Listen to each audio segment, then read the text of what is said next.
Any story that begins with a library is bound to be an excellent tale. I smiled as I weaved my way down the narrow corridors of Biltmore's servants' halls, careful to keep myself hidden from the newly arrived guests. My mother's quote ushered my feet into a faster pace. There were many pleasures in working in the illustrious estate house, but none rivaled seeing the expressions of guests as they stepped over the threshold into Biltmore's library for the first time, into my territory. The main second-floor sitting room stood vacant as I peered around the doorway from the servants' corridor.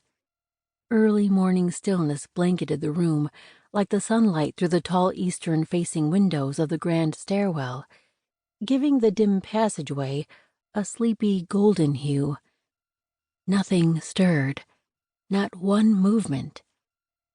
Gripping my skirt, I dashed down the hallway and around the corner, finally disappearing into the darkness of the secret staircase. I could have used myriad other entrances to the library, of course, but this one was my favorite, more intimate and special. Every morning, I would find my way to the secret staircase behind the massive marble fireplace and begin taking care of the library. It was mine, so to speak, mine to dust and organize and present with as much pride as each of the 10,000 book spines commanded from the 2-story shelves surrounding the room.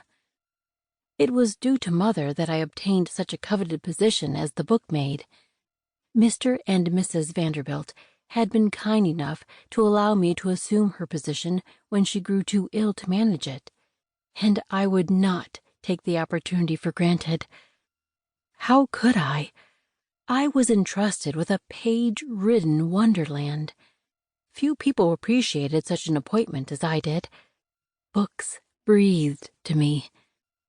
I emerged from the shadowed staircase into the massive room that woke with morning light, like something from a fairy story.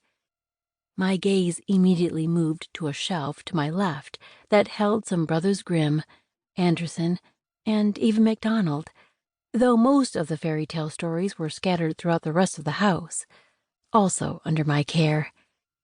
The host of characters from Pellegrini's enormous painting stared down from their clouded perch on the ceiling, as if watching the movements of the room from heaven itself. Sometimes I felt like them, wondering how the stories on the shelves might match or impact the stories of the lives stepping into the room.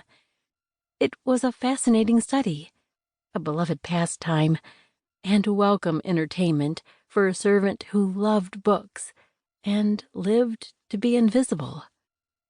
Stories held power, and everyone told one, whether the characters within the story knew it or not. I'd only served in my position for 9 months, gratefully pulled from the kitchens, so I hadn't carved out the time to read every volume, but one day I'd know each one on these shelves. My gaze took inventory of the enormous space, viewing the rows and rows of wonderfully symmetrical adventures, romances, histories, and dozens of other genres waiting for a new reader's perusal. Duster in hand, I started for the shelf I'd ended on the day before, when footsteps from below paused my feet. There was nowhere to hide except the cornered shadow between the bookshelf and upper part of the 2-story window curtain draping with heavy red cloth to the story below. I dashed for the spot and slipped down behind the balcony railing, hoping the shadows and my black dress kept my presence concealed. Of course, the wealthy were raised to ignore servants, which should only help my cause, though the Vanderbilts broke such aristocratic expectations on a regular basis. Mr. Vanderbilt had even stooped to help me retrieve a stack of books I dropped when he accidentally opened a door in my way once. Luckily, my place in the corner gave me a perfect view of the guests' entrance into the library, and the newest arrivals did not disappoint.